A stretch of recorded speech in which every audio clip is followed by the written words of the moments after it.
பொது தமிழுக்கான தேர்வு 13. இதுவரையும் 12 தேர்வுகள் பார்த்துருப்போம். இன்னும் நீங்கள் பார்க்கலன்னா ஃபஸ்ட்டு கமெண்ட்லேயே உங்களுக்கு பிளேலிஸ்ட் லிங்க் இருக்கும், செக் பண்ணி பாருங்கள்.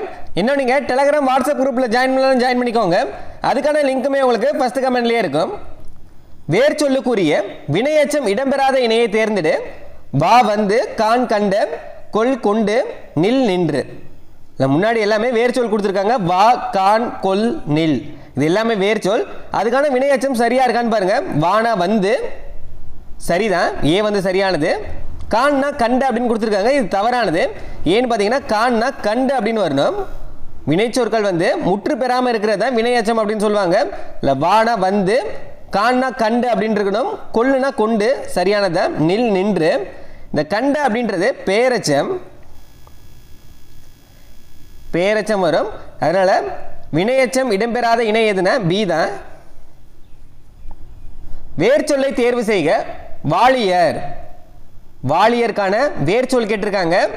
வேர்ச்சொல்லுன்றது எப்படி இருக்கும்னா ஒரு கட்டளை பொருளாக தான் வரும் அப்படின்னு சொல்லியிருந்தோம். இப்போ வாளியர் அப்படின்றது இதுக்கான வேர்ச்சொல் வந்து வாள், வாள், செய், படி, நட, இது மாதிரிலாம் இருக்கிறதெல்லாம் வேர்ச்சொல் அப்படின்னு சொல்லுவோம். ஒரு பொருள் தரும் பல சொற்கள். நெருப்பு, நெருப்புக்கான பல சொற்கள் என்ன அப்படின்னு கேட்குறாங்க. அனல், கனல், தணல், வெயில், தண்ணீர், தீ, வெயில், குளிர். இல்லை சரியானது வந்து அனல், கனல், இதுதான் சரியானது. ஒளி மற்றும் பொருள் வேறுபாடு அறிந்து சரியான பொருளை கண்டறிக. அலை, அலை, இந்த அலைனா என்ன பொருள், இந்த அலைனா என்ன பொருள் அப்படின்றத பாருங்க. இந்த அலை அப்படின்றது கடலின் அலையை குறிக்கும், கடலோட அலையை குறிக்கும். இந்த அலை அப்படின்றது புற்று. அப்ப கடல், பாம்பு, புற்று, டி தான் சரியானது. விலை, விலை, விலை போன்ற சொற்களுக்கு சரியான பொருள் வேறுபாடை தேர்வு செய்க அப்படின்னு கொடுத்துருக்காங்க. இந்த விலை அப்படின்றது நமக்கு தெரியும், ஒரு பொருளோட மதிப்பை குறிக்கிறது. இதில் பாருங்க, உண்டாக்குதல், விரும்பு, விரும்பு, பொருளின் மதிப்பு. இல்லை இருக்கிறதுலே டி மட்டும் தான் இருக்கு, பொருளின் மதிப்பு இந்த விலை. அடுத்து இந்த விலை அப்படின்றது உண்டாக்குதல், விலை அப்படின்றது விரும்பு, இல்லை டி தான் சரியானது. கீழ்கண்டவற்றுள் திசை சொற்களை கண்டறிக. மண், பொன், சாவி, சன்னல், அழுவம், வங்கம், விடம், மடம். இந்த சொற்கள்ல திசை சொற்கள் எது அப்படின்னு கேட்டிருக்காங்க.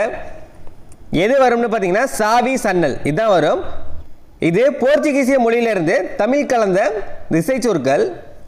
மண், பொன் அப்படின்றது இயற் சொற்கள் தான், இது இயற் சொற்கள். அழுவம், வங்கம், இது வந்து திரி சொற்கள். விடம், மடம், இது வந்து வடச்சொல் சொல்லுவாங்க. எல்லாத்தையுமே நோட் பண்ணிக்கோங்க. இல்லை திசை சொற்கள் எது அப்படின்னு கேட்டிருக்காங்க. சாவி, சன்னல். சமுதாயம் என்ற வடச்சொல்லின் நேரான தமிழ் சொல். சமுதாயத்துக்கான தூய தமிழ் சொல் எது வரும்னா மண்பதை. மண்பதை அப்படின்றது என்னன்னா மக்கள் கூட்டம்னு சொல்லலாம், இல்லை ஒரு சமூகத்தை சொல்லலாம். மக்கள் கூட்டம் இல்லைன்னா ஒரு சமூகத்தை சொல்லலாம். குலாம் அப்படின்றது என்ன சொல்லலாம்னா ஒரு சிறிய கூட்டத்தை சொல்லலாம். சிறிய கூட்டத்தை குலாம் அப்படின்னு சொல்லலாம். இல்லை சரியானது ஏதான் சரியானது. சந்திப்பிழையற்ற வாக்கியங்களை கண்டறிக. 4 வாக்கியம் கொடுத்துருக்காங்க. இல்லை முதல் 2 வாக்கியம், அடுத்த 2 வாக்கியம் செக் பண்ணணும். பிற நாட்டு சிற்பங்களை காட்டிலும் தமிழக சிற்பங்கள் தனித்தன்மையுடன் திகழ்கின்றன. இல்லை எதெல்லாம் இருக்குன்னு பாருங்க, சரியா இருக்கான்னு பாருங்க. பிற நாட்டு சிற்பங்கள், பிற நாட்டு சிற்பங்களை காட்டிலும் தமிழக சிற்பங்கள் தனித்தன்மையுடன் திகழ்கின்றன. இதில் ஒன்னே சரியாக தான் இருக்கு. 2ஆவதுல பாருங்க, சிற்பங்களை காட்டிலும், இங்கே இக்கு வரணும், இங்கே இக்கு வரல, 2 வந்து தவறு தான். அடுத்தது பாருங்க, தமிழக சிற்பங்கள், இங்கே இச்சு வரணும், இங்கே இச்சு வரல, அதனால 1 சரி, 2 வந்து தவறு. அடுத்த 3ஆவது பாருங்க, முன்பகுதி மட்டும் தெரியும்படி அமைக்கப்பட்ட சிற்பங்களை புடைப்பு சிற்பங்கள் எனலாம். 3 சரியானது தான். 4ஆவது ஒரு டைம் வந்து செக் பண்ணிக்கோங்க. முன்பகுதி மட்டும் தெரியும்படி அமைக்கப்பட்ட சிற்பங்களை, இங்கே இப்பு வரணும், இங்கே இப்பு வரல பாருங்க, 4ஆவதும் தவறு தான். 3ஆவதுல பாருங்க இப்போ வந்திருக்கு, சிற்பங்களை புடைப்பு சிற்பங்கள் எனலாம். அதனால 1, 3 தான் சரியானது, 2, 4 தவறானது. சரியானது எதுன்னு கேட்டிருக்காங்க. 1, 3 தான் சரியானது. உவமைக்கு ஏற்ற பொருத்தமான பொருளை தேர்ந்தெடுத்து எழுதுக. தாமரை இலை நீர் போல. இந்த தாமரை இலை நீர் போல அப்படின்றது எதை சொல்றாங்கன்னா, தாமரை இலையில வந்து தண்ணீரே இருந்தாலுமே அந்த இலையில வந்து அந்த நீர் ஒட்டாது அப்படின்னு சொல்றாங்க. அது போலதான் வாழ்க்கையிலையுமே பற்றுதல் இல்லாமல் இருப்பது தான் தாமரை இலை நீர் போல அப்படின்னு சொல்லுவாங்க. இப்போ பற்றுதல் இன்றி தான் சரியானது. தாமரை இலையில நீரே இருந்தாலுமே இந்த நீர் வந்து இலையில ஒட்டாது. அது போலதான் வாழ்க்கையில பற்றுதல் இல்லாமல் இருப்பது தான் இந்த தாமரை இலை நீர் போல அப்படின்னு சொல்லுவாங்க, பற்றுதல் இன்றி. இளமை என்பதன் எதிர்ச்சொல், இளமைக்கு எதிர்ச்சொல் வந்து முதுமை தான். கூட்டப்பெயர் புல். சரியான எண்ணடையை தேர்வு செய்க. இந்த புல் அப்படின்றது என்ன அப்படின்றது உங்களுக்கு தெரியணும். புல்லுனா பறவை அப்படின்றது நமக்கு தெரியும். இப்போ பாருங்க, இதுக்கு எது சரியா வரும்னு பாருங்க. பறவை கூட்டம், பறவை திரள், பறவை குழாம், பறவை குவியல். இதில் எது சரியா வரும்னு பாருங்க. இல்லை ஏவே சரியானது அப்படின்னு உங்களுக்கு தோணலாம். புல் அப்படின்றது பறவை, பறவை கூட்டம் வரும் அப்படின்றது உங்களுக்கு தோணலாம். ஆனால் இது வராது. எது சரியானதா இருக்கும்னா புட்குலாம் அப்படின்றது தான் சரியானது. ஏன்னு பார்த்தீங்கன்னா புல் கூட்டல் குலாம். இந்த குலாம் அப்படின்றதுக்கான பொருள் இப்போதான் நம்ம சொல்லியிருந்தோம், சிறிய கூட்டத்தை சொல்லும். புல் அப்படின்றது பறவை, குலாம் அப்படின்றது கூட்டம், பறவைகளின் கூட்டத்தை குறிக்கிறது. புல் பிளஸ் குலாம் புட்குலாம் அப்படின்னு மாறும். அதனால சி தான் சரியானது. பொருந்தா சொல்லை கண்டறிக. குளிர்காலத்தை பொழுதாக கொண்ட நிலங்கள். குளிர்காலத்தை பொழுதாக கொண்ட நிலங்கள் வந்து முல்லை மற்றும் பாலை நிலங்கள். வினைகளின் பொருள் வேறுபாடு அறிந்து பொருள் கூறு. விலை விலை. இந்த விலை அப்படின்றது இப்பதான் பார்த்தோம், பொருளின் விலை. இந்த விலை அப்படின்றது உண்டாகுதல். டி தான் சரியானது. எவ்வகை வாக்கியம் என கண்டெழுதுதல். கரிகாலன் கல்லணையை கட்டினான். கரிகாலன் கல்லணையை கட்டினான் அப்படின்றது அவன் தான் அதை செஞ்சிருக்கான் அப்படின்ற மாதிரி சொல்றாங்க. அப்ப இது செய்வினை வாக்கியம். இதுல வந்து உங்களுக்கு ஒரு குழப்பம் இருக்கலாம், தன்வினை வாக்கியம் வரலாமா இல்ல செய்வினை வாக்கியம் வரலாமா அப்படின்றது. தானே செய்யறத அதை தன்வினை வாக்கியம் அப்படின்னு சொல்லுவாங்க. ஆனா இதுல வந்து கரிகாலன் கல்லணை கட்டினான் அப்படின்றது அவனே தான் செஞ்சிருக்கான் அப்படின்ற மாதிரி சொல்றாங்க. ஆனா இந்த கல்லணை அப்படின்றது அவன் செஞ்சாலுமே அந்த கல்லணையால பல பேருக்கு வந்து பயனுள்ளதா இருக்கு. இது மாதிரி அவங்க செஞ்சு பல பேருக்கு பயனுள்ளதா இருந்துச்சுன்னா அது செய்வினை வாக்கியம் அப்படின்னு சொல்லலாம். தன்வினை வாக்கியம் அப்படின்றதும் தானே தான் செய்வாங்க, அது அவங்களுக்கு மட்டும்தான் பயனுள்ளதா இருந்துச்சுன்னா அது தன்வினை வாக்கியம் அப்படின்னு சொல்லுவாங்க. இதுல வந்து கரிகாலன் கல்லணையை கட்டினான் அப்படின்றது அவங்க தான் செஞ்சது, ஆனா அந்த கல்லணையால நிறைய பேருக்கு பயனுள்ளதா இருக்கு, அதனால இது வந்து செய்வினை வாக்கியம். கீழ்கண்டவற்றுள் செயற்பாட்டு வினைத்தொடர் எது? செயற்பாட்டு வினைத்தொடர் அப்படின்றது ரொம்ப ஈஸியானது. ஏன்னா முடிகிறப்ப பட்டது, ஆனது, போனது, ஆயிற்று, போயிற்று இது மாதிரிலாம் வார்த்தை வரும். இதுல பாருங்க எங்கே இருக்கு அப்படின்றத பாருங்க. லாஸ்டா மட்டும் பார்த்தா போதும். இயக்கினார் இயக்கினார், இயக்கப்பட்டது இயக்கவில்லை. இதுல பாருங்க பட்டது அப்படின்றது வந்திருக்கு. அப்ப பட்டது அப்படின்னு வந்துச்சுன்னா அதான் செயற்பாட்டு வினை. சி தான் சரியானது. அதே மாதிரி இன்னொன்று எதை வச்சு கண்டுபிடிக்கலாம்னா ஓட்டுநர் ஆள். ஆள் அப்படின்னு வந்திருக்கு. இது மாதிரி ஆள் வந்துச்சுன்னா அதுவும் செயற்பாட்டு வினைத்தொடர் தான். பிறவினை தொடர் எது? பூங்குழலி திருக்குறள் கற்றால், பூங்குழலி திருக்குறள் கற்கவில்லை, பூங்குழலி திருக்குறள் கற்பித்தால், பூங்குழலி திருக்குறள் கற்றாளா? இல்லை எது வந்து பிறவினை வாக்கியம் அப்படின்னு கேட்டிருக்காங்க. ஒரு செயலை வந்து தானே செய்யாம பிறரை கொண்டு செய்ய வைக்கிறத பிறவினை வாக்கியம் அப்படின்னு சொல்லுவாங்க. இதில் பாருங்க கற்பித்தால் அப்படின்றத பிறவினை வாக்கியம். ஏன்னா பூங்குழலி வந்து திருக்குறளை இன்னொருத்தருக்கு சொல்லி கொடுத்துருக்கா. இது மாதிரி அவங்களே படிக்கல, இன்னொருத்தவங்களுக்கு சொல்லி கொடுத்துருக்கனால இது பிறவினை வாக்கியம். பூங்குழலி திருக்குறள் கற்பித்தால் இன்னொருத்தவங்களுக்கு சொல்லி கொடுத்துருக்கா அப்படின்றது பிறவினை வாக்கியம். விடைக்கேற்ற வினாவை தேர்ந்தெடுத்தல் தூது இலக்கியம் சிற்றிலக்கிய வகையை சார்ந்தது. இதுக்கான வினா என்னன்னு பாருங்க. தூது இலக்கியம் எவ்வகையை சார்ந்தது? சங்க இலக்கியத்தை சார்ந்ததா? தூது இலக்கியம் எக்காலத்தை குறிக்கிறது? சங்கம் அருவிய கால நூல்கள் என்னென்ன? இதுல ஏவே சரியானதா? தூது இலக்கியம் வந்து எவ்வகையை சேர்ந்ததுன்னா சிற்றிலக்கிய வகையை சேர்ந்தது அப்படின்னு விடையா வரும். இதுல ஏதான் சரியானது. அடுத்ததும் விடைக்கேற்ற வினாவை தேர்ந்தெடுத்தல் எங்கள் வீட்டில் தக்காளி இல்லை. இதுக்கான வினா என்ன அப்படின்னு கேட்குறாங்க. உங்கள் வீட்டில் இருக்கிற தக்காளி எவ்வளவு? இது வராது. எவ்வளவு அப்படின்னு கேட்டிருக்காங்க. அப்போ அதுக்கான விடை வந்து எவ்வளோ இருக்கலாம்? 1 கிலோவா 2 கிலோவா அப்படின்ற மாதிரி தான் இருக்கணும். இதில் வந்து எங்கள் வீட்டில் தக்காளி இல்லை அப்படின்ற மாதிரி இருக்கு. இது வந்து இதுக்கான வினா கிடையாது. உங்கள் வீட்டில் தக்காளி இருக்கிறதா? இல்லை பி தான் சரியானது. உங்கள் வீட்டில் தக்காளி இருக்கிறதா அப்படின்னு கேட்குற வினாவுக்கு வந்து விடை என்னவா இருக்கலாம்? எங்கள் வீட்டில் தக்காளி இல்லை அப்படின்றது விடையா இருக்கலாம். இல்லை பி தான் சரியானது. அடுத்ததும் திருக்குறள் 1330 குறட்பாக்களை கொண்டுள்ளது. அதுக்கான வினாக்கள்லாம் பாருங்க. திருக்குறள் எத்தனை குறட்பாக்களை கொண்டுள்ளது? திருக்குறள் அதிகாரங்கள் எத்தனை? திருக்குறள் எதற்கான குறள்களை கொண்டுள்ளது? திருக்குறளை இயற்றியவர் யார்? ஏவே சரியானது. திருக்குறள் எத்தனை குறள்பாக்களை கொண்டுள்ளதுன்னா 1330 குறள்பாக்களை கொண்டுள்ளது. ஏதான் சரியானது. அகர வரிசைப்படி சொற்களை சீர் செய்க. கிளி, தையல், மனிதன், தேனி. இதில் எது வந்து ஃபர்ஸ்ட் வரும் அப்படின்றத பாருங்க. இங்கே கா வரிசை இருக்கு, இது தா வரிசை, அடுத்தது மா வரிசை. இதில் எது ஃபர்ஸ்ட் வரும்னா கா வரிசை தான் வரும். இப்போ கா வரிசையில் கீ இருக்கு, கிளி அப்படின்றது ஃபர்ஸ்ட் வரும். அடுத்து எது வரும்? தா வருமா மா வருமானு பாருங்க. தா வரிசை தான் ஃபர்ஸ்ட் வரும். அந்த தா வரிசையில் தை ஃபர்ஸ்ட் வருமா தே ஃபர்ஸ்ட் வருமா? தே தான் ஃபர்ஸ்ட் வரும். தேனி ரெண்டாவது, தேக்கு அப்புறமேட்டு தான் தை வரும். தையல் அப்படின்றது மூணாவது. அதுக்கடுத்து மா வரிசையை பார்க்குறப்ப மனிதன் தான் நாலாவது. இந்த வரிசையில் எது இருக்குன்னு பாருங்க. ஃபர்ஸ்ட் வந்து கிளி, ரெண்டாவது தேனி, மூணாவது தையல், நாலாவது மனிதன். இந்த வரிசையில் எது இருக்குன்னு பாருங்க. சி தான் சரியானது. கிளி, தேனி, தையல், மனிதன். அடுத்தது பொறுத்துக. உழைப்புக்கு கொடுப்பது கூலி, மூணாவதா இருக்கு. உரிமைக்கு கொடுப்பது குரல், ஒன்று. கவலைக்கு கொடுப்பது விடை. பசித்தவனுக்கு கொடுப்பது உணவு. இல்லை சரியானது எதுன்னு பாருங்க. 3 1 4 2. ஆப்ஷன் வந்து டி.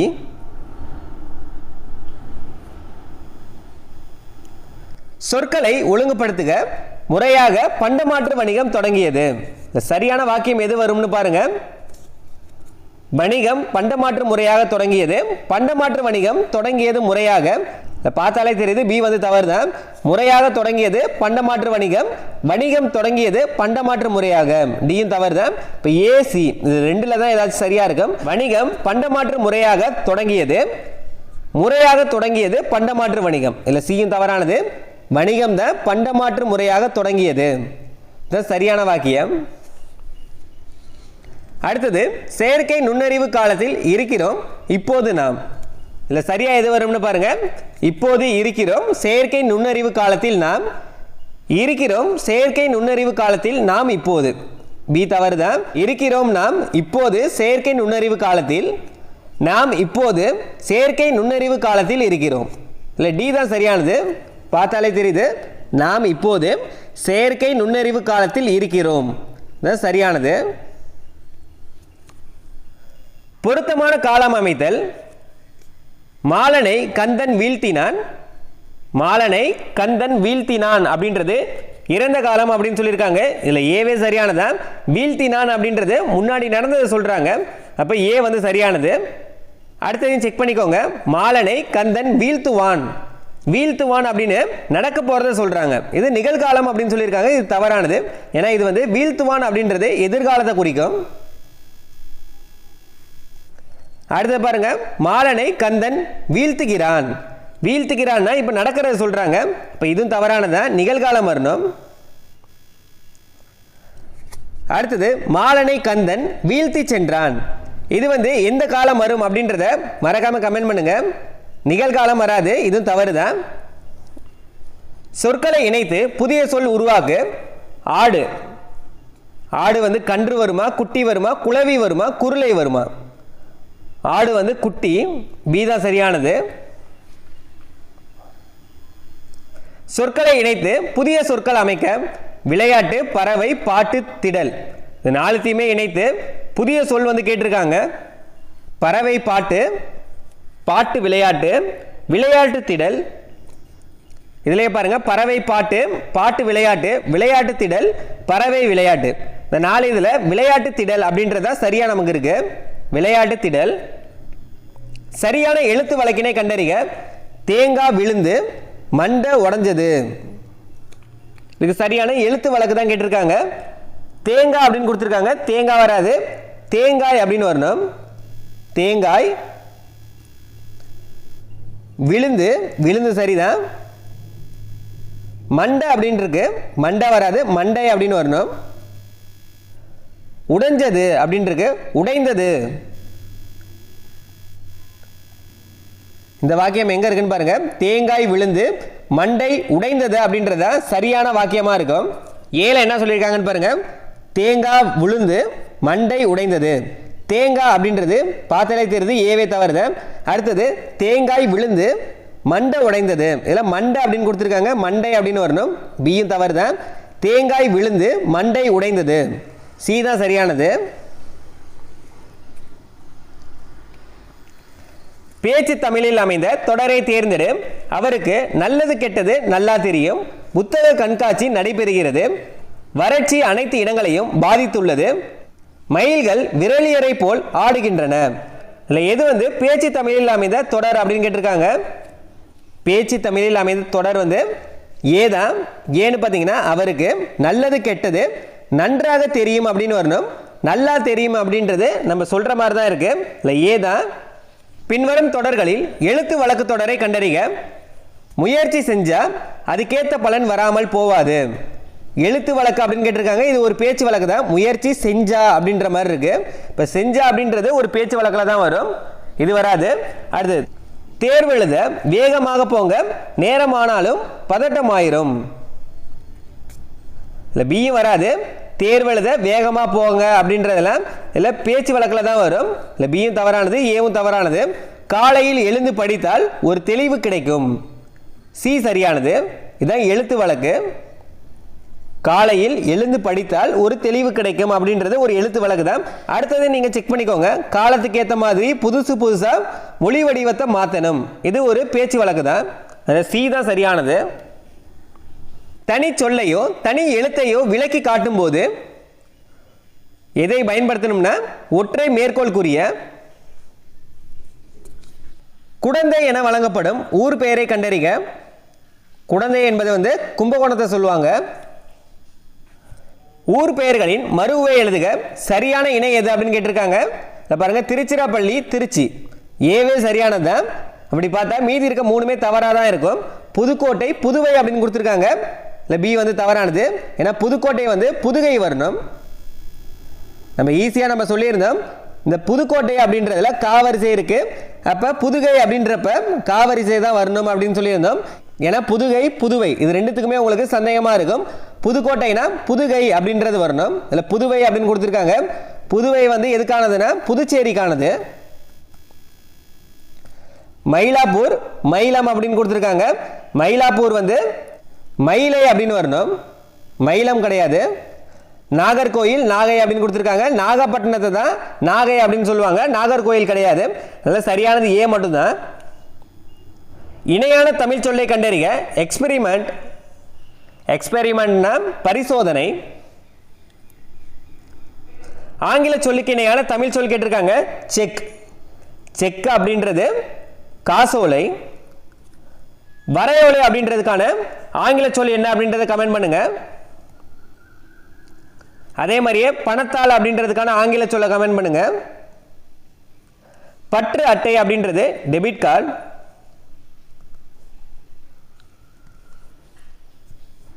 பிறமொழி சொற்களுக்கு இணையான தமிழ் சொற்களை கண்டு பொறுத்துக.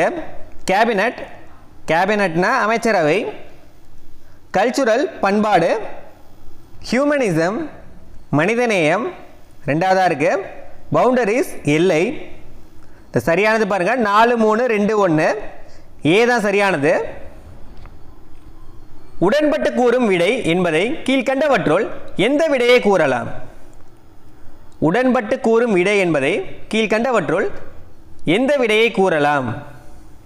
நேர் விடையை சொல்லலாம். ஏன்னா இதை செய்வியா அப்படின்னு கேட்கறதுக்கு செய்வேன் அப்படின்னு நேரடியாக உடன்பட்டு சொல்றது தான் நேர் விடை அப்படின்னு சொல்லுவாங்க. அதனால உடன்பட்டு கூறும் விடையை வந்து நேர் விடை அப்படின்னு சொல்லலாம். விடை எத்தனை வகைப்படும்? விடை வந்து 8 வகைப்படும். என்னென்ன அப்படின்னு பார்த்தீங்கன்னா, ஒன்று வந்து சுட்டு விடை, மறைவிடை, நேர்விடை, ஏவல் விடை, வினாயெதிர் வினாதல் விடை, வினாயெதிர் வினாதல் விடை. அடுத்தது உற்றது உரைத்தல் விடை. அடுத்தது உருவது கூறல் விடை, கடைசியாக வந்து இனமொழி விடை.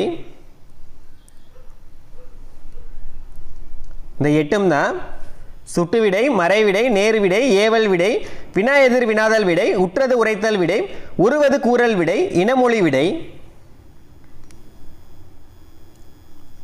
அலுவல் சார்ந்த கலைச்சொல்லை கண்டறிந்து எழுதுக. ஸ்டேப்லர். ஸ்டேப்லர் அப்படின்றது கம்பி தைப்பு கருவி. அடுத்ததும் அதுதான் ரப்பர் ஸ்டாம்ப். ரப்பர் ஸ்டாம்ப் வந்து இழுவை முத்திரை. அடுத்தது எதிர்ச்சொல் கேட்டிருக்காங்க. எத்தனைக்கும். எத்தனைக்கும் அப்படின்றதுக்கான பொருள் என்ன அப்படின்றத பாருங்க. முயற்சி செய்யும் அப்படின்றது தான் இதுக்கான பொருள். முயற்சி செய்யும் அப்படின்றது தான் இதுக்கான பொருள். இதுக்கான எதிர்ச்சொல் என்ன வரும்? முயற்சி செய்கிறதுக்கு எதிர்ச்சொல் வந்து முயலாமை. 41 முதல் 45 வரையிலான வினாக்கள் கீழ்காணும் பத்தியை அடிப்படையாக கொண்டவை. இந்த பத்தியை படித்து அடுத்த 5 வினாக்கள் வந்து பதிலளிக்க சொல்லியிருக்காங்க. நெல்லை மாநகரில் உள்ள தெருக்கள் பல அதன் பழமைக்கு சான்றாக உள்ளன. காவற்புரை தெரு என்று ஒரு தெரு உள்ளது. காவற்புரை என்றால் சிறைச்சாலை. காவற்புரை என்றால் சிறைச்சாலை. அரசனால் தண்டிக்கப்பட்டவர்கள் இங்கு சிறை வைக்கப்பட்டதால் இப்பெயர் பெற்றது. மேல வீதியை அடுத்து கூளைக்கடை தெரு உள்ளது. கூலம் என்பது தானியங்களை குறிக்கும். இல்லை எல்லாமே முக்கியமானதான். கூலம் அப்படின்றது தானியத்தை குறிக்கும். கூலக்கடை தெரு என்பது மருவி கூளைக்கடை தெரு என வழங்கப்படுகிறது. அக்கச்சாலை என்பது அணிகலன்களும் பொற்காசுகளும் உருவாக்கும் இடம். பொருள்ல கேட்கலாம். அக்கச்சாலை என்பது என்னென்ன? அணிகலன்களும் பொற்காசுகளும் உருவாக்கப்படும் இடம். முற்காலத்தில் பொன்னாணயங்கள் உருவாக்கும் பணியாளர்கள் வாழ்ந்த பகுதி அக்கச்சாலை தெரு என்னும் பெயரில் அமைந்துள்ளது. நெல்லை நகரில் மேற்கே பேட்டை என்னும் ஊர் உள்ளது. வணிகம் நடைபெறும் பகுதியை பேட்டை என வழங்குதல் பண்டைய மரபு. வணிகம் நடைபெறும் பகுதியை வந்து பேட்டை அப்படின்னு சொல்றது பண்டைய மரபு. இப்பகுதி முன்பு பெரு வணிகம் நடைபெற்ற இடமாக இருந்திருக்க வேண்டும். பாண்டிய மன்னன் நின்ற சீர் நெடுமாறனை நெல்லை நகர மக்கள் எதிர்கொண்டு வரவேற்ற இடம் பாண்டியபுரம் எனவும், அவன் தேவியாகிய மங்கையர்க்கரசியை மகளிர் எதிர்கொண்டு வரவேற்ற இடம் திருமங்கை நகர் என்றும் வழங்கப்படுகின்றன. பாண்டிய மன்னன் நின்ற சீர் நெடுமாறனை வரவேற்ற இடம் வந்து பாண்டியபுரம் அப்படின்னும், அவருடைய தேவியாகிய மங்கையர்க்கரசியை வரவேற்ற இடம் வந்து திருமங்கை நகர் என்றும் அழைக்கப்படுகிறது அப்படின்னு சொல்றாங்க. இந்த பத்தியை வச்சு இப்போ அடுத்த 5 வினாக்கள் வந்து நம்ம பதிலளிக்க போறோம். காவற்புரை என்றால் என்ன? இப்பதான் நம்ம பார்த்தோம். காவற்புரை அப்படின்றது என்னன்னு சொல்லியிருந்தாங்க. காவற்புரை அப்படின்றது சிறைச்சாலை அப்படின்னு சொல்லியிருந்தாங்க. காவற்புரை வந்து சிறைச்சாலை. அடுத்தது கூலம் என்பது எதை குறிக்கும்? கூலம் அப்படின்றது தானியத்தை குறிக்கும். அணிகலன்களும் பொற்காசுகளும் உருவாக்கும் இடம் அக்கச்சாலை. இது எல்லாமே ரொம்ப முக்கியமானது தான். பாண்டிய மன்னரை வரவேற்ற இடம் பாண்டியபுரம். பாண்டிய மன்னனின் தேவியாகிய மங்கையர்க்கரசியை வரவேற்ற இடம் எதுன்னு கேட்டாங்கன்னா திருமங்கை நகர். இதில் வந்து பாண்டிய மன்னரை வரவேற்ற இடம் தான் கேட்டிருக்காங்க, பாண்டியபுரம். நெல்லை நகரின் மேற்கே உள்ள ஊர், மேற்கே உள்ள ஊரை வந்து பேட்டை அப்படின்னு சொல்லுவாங்க.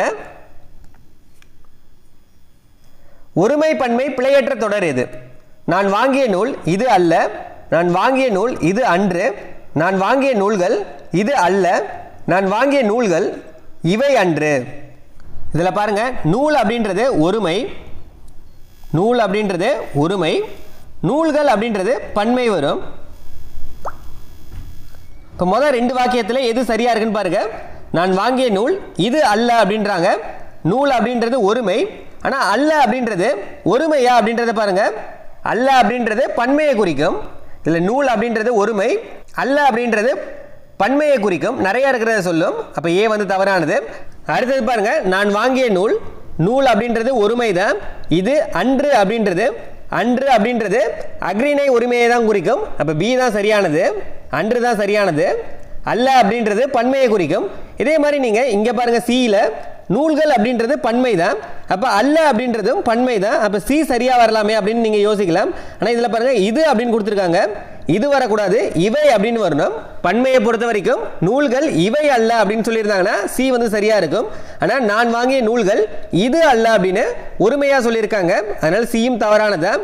அடுத்த செக் பண்ணி பாருங்கள், நான் வாங்கிய நூல்கள் இவை அன்று நான் வாங்கிய நூல்கள் இவை அல்ல அப்படின்றது வரணும். இங்கே அன்று அப்படின்னு ஒருமையில் கொடுத்துருக்காங்க, அதனால் டியும் தவறானதான்.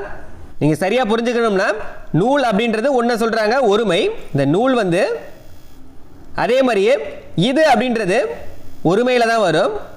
அடுத்தது பார்த்தீங்கன்னா அன்று அப்படின்றது ஒருமையில் வரும். இதே பன்மை அப்படின்னு பார்த்தீங்கன்னா அக்ரிணை பன்மையில் நூல்கள் அப்படின்றது நிறையா இருக்கிறத சொல்கிறாங்க. இதுக்கு வந்து இவை வரணும். அதே மாதிரியே அல்ல அப்படின்றது பன்மையை குறிக்கும், மேலே இருக்கிறது ஒருமையை குறிக்கும், கீழே இருக்கிறது பன்மையை குறிக்கும்.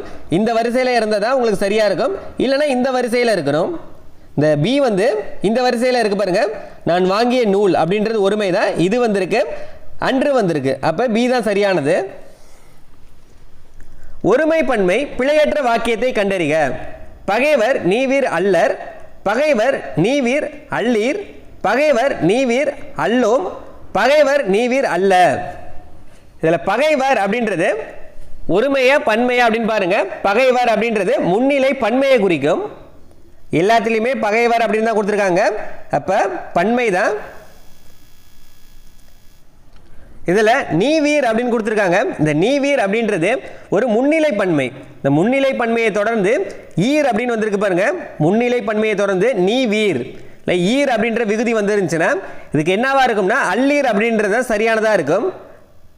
பகைவர் நீவீர் அப்படின்னு வந்துருந்துச்சுன்னா அல்லீர் அப்படின்றது தான் சரியான வாக்கியமாக இருக்கும், பி தான் சரியானது. இதில் அல்லர் வந்து எதுக்கு பயன்படுத்தணும்னா படற்கை பன்மைக்கு வந்து பயன்படுத்தணும். அதே மாதிரியே அல்லோம் அப்படின்றது எதுக்கு பயன்படுத்தணும்னா தன்மை பன்மைக்கு வந்து பயன்படுத்தணும். இதில் வந்து முன்னிலை பன்மை தான் கொடுத்துருக்காங்க, பகைவர் நீவீர் அப்படின்னு கொடுத்துருக்காங்க, அதனால் முன்னிலை பன்மைக்கு வந்து எது பயன்படுத்தணும்னா அல்லீர் அப்படின்றது பயன்படுத்தணும். அகர வரிசைப்படி சொற்களை சீர் செய்க. மதலை, நெகிழி, அழுவம், சென்னி, உறவு நீர், கரையும். இல்லை சரியான வரிசை எதுன்னு பாருங்க. ஃபஸ்ட்டு எப்பயுமே உயிர் எழுத்துக்களை தான் ஃபஸ்ட்டு கொண்டு வரணும், அதுக்கடுத்து தான் மெய் எழுத்துக்கள் கொண்டு வரணும். உயிர் எழுத்து எதெல்லாம் இருக்குன்னு பாருங்க, ஆருக்கு, ஊருக்கு, வேற இல்லை.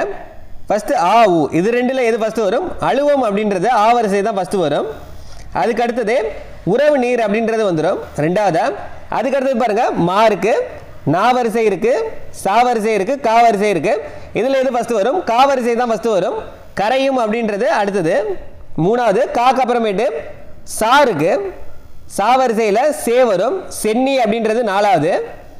அதுக்கு அடுத்தது மா இருக்கு, நா இருக்கு, நா வரிசை தான் ஃபஸ்ட்டு வரும். நால நே இருக்கு, நெகிழி, இது அஞ்சாவது.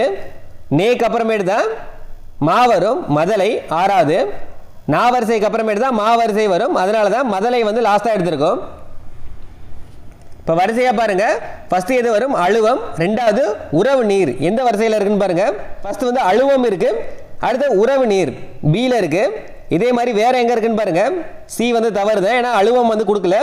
டீலையும் அதே மாதிரியே கொடுத்துருக்காங்க பாருங்கள், அழுவம், உறவு நீர். அடுத்து மூணாவது எது வரும்? கரையும் வரும். இந்த பிலையும் டீலையும் எங்கே வந்து கரையும் இருக்குன்னு பாருங்கள், டீல தான் இருக்குது, டி தான் சரியானது. அழுவம், உறவு நீர், அடுத்து கரையும். நாலாவது வந்து சென்னி வரணும். இந்த கொஸ்டின்லேயே தப்பாக கொடுத்துருக்காங்க, சென்னி இங்கே வரும், சென்னிக்கு அப்புறமேட்டு தான் நெகிழி வரும். அதுக்கு அடுத்தது மதலை, இல்லை டி தான் சரியானது.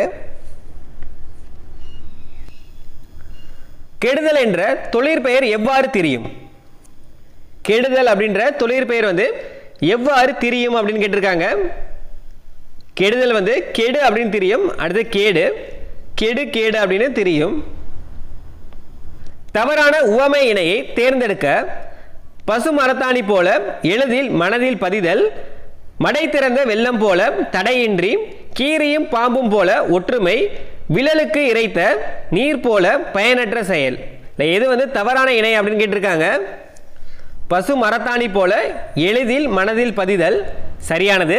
மடை திறந்த வெள்ளம் போல தடையின்றி அப்படின்றதும் சரியானது தான். கீரியும் பாம்பும் போல அப்படின்றது ஒற்றுமை அப்படின்னு கொடுத்துருக்காங்க, இதுதான் தவறானது. ஏன்னா கீரியும் பாம்பும் போன்ற அப்படின்றது எதுக்கு சொல்லுவாங்கன்னா தீராத பகையை குறிக்கிறது தான் கீரியும் பாம்பும் போல அப்படின்னு சொல்லுவாங்க. இல்லை ஒற்றுமை அப்படின்னு சொல்லியிருக்கனால சி வந்து தவறானது. இந்த வீடியோவில் பொது தமிழுக்கு 50 வினாக்கள் பார்த்துருப்போம். இந்த 50 வினாக்களுமே ரொம்ப பயனுள்ளதாக தான் இருந்திருக்கும். ஸோ மறக்காமல் ஒரு லைக் பண்ணிடுங்க. அடுத்த வீடியோவில் அடுத்த 50 வினாக்கள் பார்க்கலாம்.